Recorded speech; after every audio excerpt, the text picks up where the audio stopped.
हाँ जी, तो now we are going to start prostate gland. As you know, prostate gland is a male SST6 gland, and gland has two components. One is parenchyma and other one is stroma. ठीक है, parenchyma इसका functional part होता है और stoma इसका होता है supporting part. जो सपोर्टिंग पार्ट है वो जाहिर बात है कि वो उसके अंदर कनेक्टिव टिश्यू होंगे और यहाँ पे इसके अंदर होते हैं कुछ स्मूथ मसल्स. तो इसका स्टोमा जो होगा वो होगा फाइब्रो मस्कुलर, और जो इसका पेरेंकाइमा होगा वो होता है ट्यूबुलर. तो इसलिए हम इसे बोलते हैं कि ये फाइब्रो मस्कुलर ट्यूबुलर स्ट्रक्चर है, यानी कि दोनों इसके अंदर कंपोनेंट होती हैं. ये इसके स्टोमा का कंपोनेंट है और ये जो है इसका ग्लैंडुलर कंपोनेंट है. बिफोर एडल्टहुड जो है पेरोस्टेट ग्लैंड फाइब्रोमस्कुलर होता है और बाद में एडल्टहुड अटेन करने के बाद ट्यूबुलर स्ट्रक्चर इसके अंदर डेवलप होने लग जाते हैं. और जो यहाँ पे ट्यूबुलर स्ट्रक्चर है उनकी भी बहुत ज़्यादा एपिथेलियम की वेरिएशन है कि पहले वो क्यूबाइडल होते हैं, क्यूबाइडल से कॉलमनर और स्यूडो स्ट्रैटिफाइड कॉलमनर बन सकते हैं. यानी कि ये तीनों कैटेगरीज आ सकती हैं इसके अंदर depending upon the activity of the gland. ठीक है, तीनों एपिथेलियम हम यहाँ पे ड्रॉ कर सकते हैं. साथ में जो ग्लैंड होता है वो क्यूबाइडल एपिथेलियम का होता है और जब वो डक्ट बना रहा है, ज़ाहिर है एक ग्लैंड इस तरह से है तो ग्लैंड से डक्ट भी निकलेगी. तो ये जो सैक है, ये जो एसिनाई है, ये बना होगा सिंपल क्यूबाइडल एपिथेलियम का, और बाद में ये जो डक्ट बनेगी तो ये क्यूबाइडल से किसके अंदर ट्रांसमिट हो जाएगा, सिंपल कॉलमनर के अंदर. और एक्टिविटी पे डिपेंड करता है कि ये क्या हो सकता है, स्यूडो स्ट्रैटिफाइड भी हो सकता है. जितनी ज़्यादा एक्टिविटी उतना ज़्यादा स्यूडो स्ट्रैटिफाइड होगा. ठीक है, तो अब मैं पहले डायग्राम ड्रॉ करती हूँ, बहुत सारी चीज़ें हमारी वहीं से क्लियर हो जाएंगी. तो हमने ड्रॉ क्या करना है, पेरेंकाइमा एंड स्टोमा. चलें स्टार्ट करते हैं. सबसे पहले मैं इसका पेरेंकाइमा ड्रॉ करती हूँ. तो पेरेंकाइमा के लिए ज़ाहिर है इसके अंदर काफ़ी सारे एसिनाई यूँ पड़े होंगे. तो मैं यहाँ पे 3 एसिनाई ड्रॉ करती हूँ. ठीक है, डिफरेंट शेप्स के होंगे ये एक एसिनाई इस शेप का, और ज़ाहिर है इसको डबल करना है क्योंकि हमने एपिथेलियम बनानी है. तो एपिथेलियम को बनाने का आसान तरीका यही होता है कि आप उसको डबल कर लें और फिर दरम्यान में सेल्स बनाते जाएं. तो ये मैं क्यूबाइडल भी एक क्यूबाइडल बना लेती हूँ, एक कॉलमनर बना लेती हूँ और एक स्यूडो स्ट्रैटिफाइड बना लेती हूँ. ठीक है, तो जो कॉलमनर बनानी है उसमें आपने ये वाला डिफरेंस जो है ज़्यादा रखना है, जो क्यूबाइडल है उसमें थोड़ा कम रखना है. तो ये मैं एक दूसरा सपोज इस तरह से ड्रॉ कर लूँगा.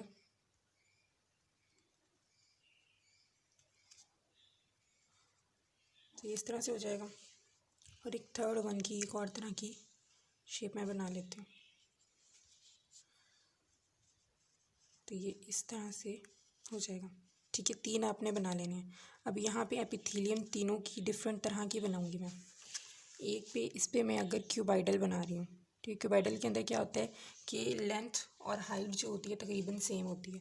तो इस तरह से आपने थोड़े मोटे मोटे सेल जो हैं वो बनाते रहना.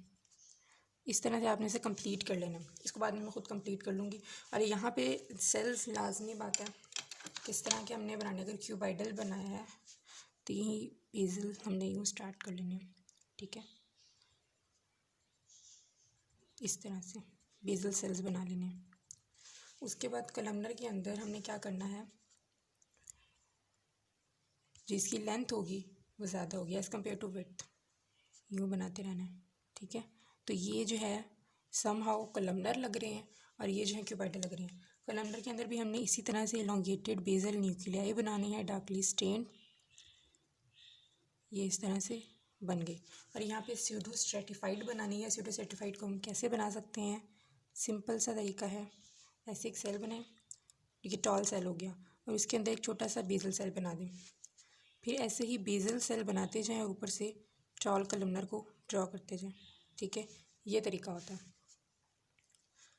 इस तरह से आपने कंटिन्यू रखना है. और न्यूक्लियाई भी जो वाइडेस्ट पार्ट होगा, जो टॉल सेल हैं उसमें वाइडेस्ट पार्ट के अंदर न्यूक्लियाई इलोंगेटेड सा बना देना, जो भी आपको वाइडेस्ट पार्ट जहाँ पे भी नज़र आता है.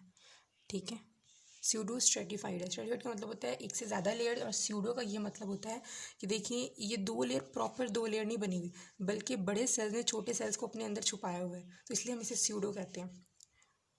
और ये जो छोटे सेल हैं जो कि बेजल सेल्स या प्रिंसिपल सेल्स हैं, इसके अंदर गोल मटोल सा न्यूक्लियस बेजल ड्रॉ कर लेना. ठीक है, तो अब मैं इसे पहले कंप्लीट करती हूँ फिर वीडियो स्टार्ट करती हूँ. अच्छा, तो ये मैंने यहाँ पे ड्रॉ कर ली इसकी एपिथेलियम. यहाँ पे मैंने क्यूबाइडल, यहाँ कॉलमनर और यहाँ पे स्यूडो स्ट्रैटिफाइड बनी हुई. डिपेंडिंग अपॉन द एक्टिविटी ये वेरिएशन के अंदर हो सकती है. उसके बाद यहाँ पे एक इंपॉर्टेंट आईडी पॉइंट आ जाता है. वो क्या है कि यहाँ पे प्रोस्टेटिक कंक्रीशन, या फिर जिसे हम बोलते हैं कॉर्पस अमाइलेशिया प्रेजेंट होता है। ये एक्चुअली यहाँ पे ये क्या होता है, ये कंडेंस्ड ग्लाइकोप्रोटीन होती हैं जो कि कैल्सीफाइड होती हैं ऑफन, वो इनके अंदर जमा हो जाती हैं और ये डिफरेंट सिक्रीशंस यहाँ पे ये रिलीज़ करते हैं। और इनके सिक्रीशन के अंदर क्या क्या आ जाता है, एसिड फॉस्फेटेज आ जाता है, citric acid, prostaglandin, prostate specific antigen, amylase और प्रोटीएज वगैरह ये वाला स्ट्रक्चर जो है वो रिलीज़ करते हैं। तो आपने इस तरह से यहाँ पे ये भी बना देनी है। तो इस तरह से हमारा पेरेन्काइमा कंप्लीट हो जाता है। अब हम आ जाते हैं इसके स्ट्रोमा की तरफ।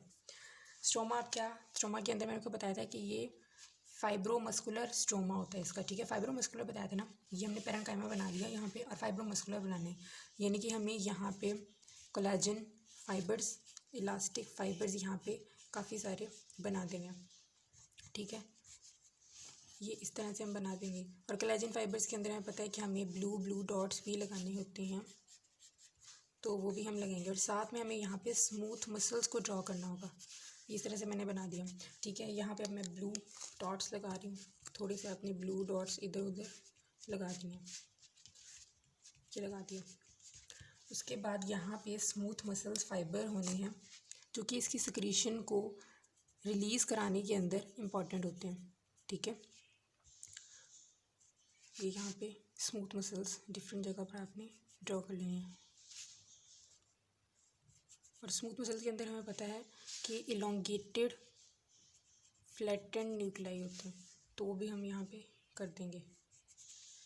ये हमारे आगे न्यूक्लियाई इस तरह के, और साथ में जाहिर है इसको ब्लड सप्लाई तो मिलनी है कहीं ना कहीं से, तो यहाँ पे हम कुछ ब्लड वेसल्स भी बना देंगे इधर उधर। तो ये हमारी आगे ब्लड वेसल्स। इस तरह से हमारा प्रोस्टेट ग्लैंड कंप्लीट हो जाता है। अब हम इसकी लेबलिंग की तरफ आ जाते हैं। अच्छा, लेबलिंग पर आने से पहले जो है मैं एक बात आपको बता दूं कि ये जो पेरेन्काइमा होता है इसको हमने 3 फंक्शनल जोन्स के अंदर डिवाइड किया हुआ है। स्ट्रोमा तो वो हो गया ना जो इसके अराउंड पूरा कैप्सूल होगा, कनेक्टिव टिश्यू होगा। पेरेन्काइमा को हमने 3 पार्ट्स के अंदर डिवाइड किया हुआ है।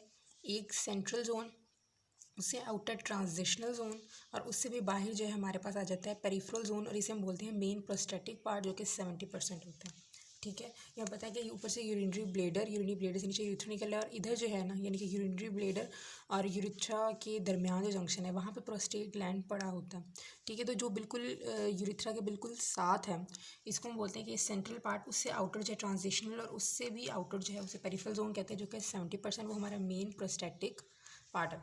अच्छा, तो अब जो है हम लेबलिंग आराम से कर सकते हैं, तो लेबलिंग की तरफ आ जाते हैं। सबसे पहले स्ट्रोमा की कर लेते हैं। ये हमें नज़र आ रही हैं स्मूथ मसल्स, ये हमारे हैं फाइब्रोमस्कुलर कनेक्टिव टिश्यू,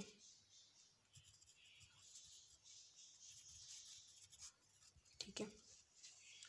ये और ये ब्लड वेसल्स, ठीक है। ये पूरा हमारा क्या हो गया, स्ट्रोमा।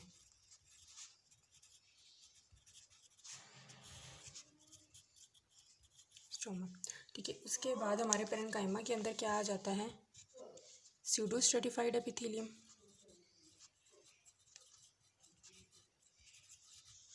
स्यूडो स्ट्रेटिफाइड कॉलमनर, जारी बात है। स्यूडो स्ट्रेटिफाइड कॉलमनर एपिथेलियम कुछ जो होगी हमारे पास, ये होगी ये हमने बनाई क्यूबाइडल, सिंपल क्यूबाइडल। ये होगी सिंपल कोलमनर, ठीक है। और ये दरमियान के अंदर क्या स्ट्रक्चर हमने बनाया था, कॉर्पस अमाइलेशिया या फिर पेंक्रियाटिक कंक्रीशन, ठीक है।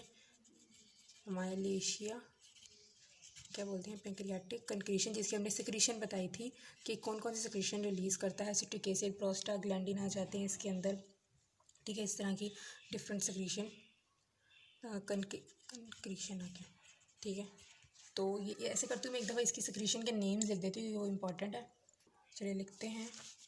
सबसे पहले क्या रिलीज़ करती है, acid phosphatase, citric acid, protease, amylase, prostaglandin, इसके अलावा प्रोस्टेट स्पेसिफिक एंटीजन, ठीक है। प्रोस्टेट स्पेसिफिक एंटीजन, तो ये जो हैं इसकी सिक्रीशन 1 2 3 4 5 and 6, ये इसकी secretion है किसकी, pancreatic pancreation की.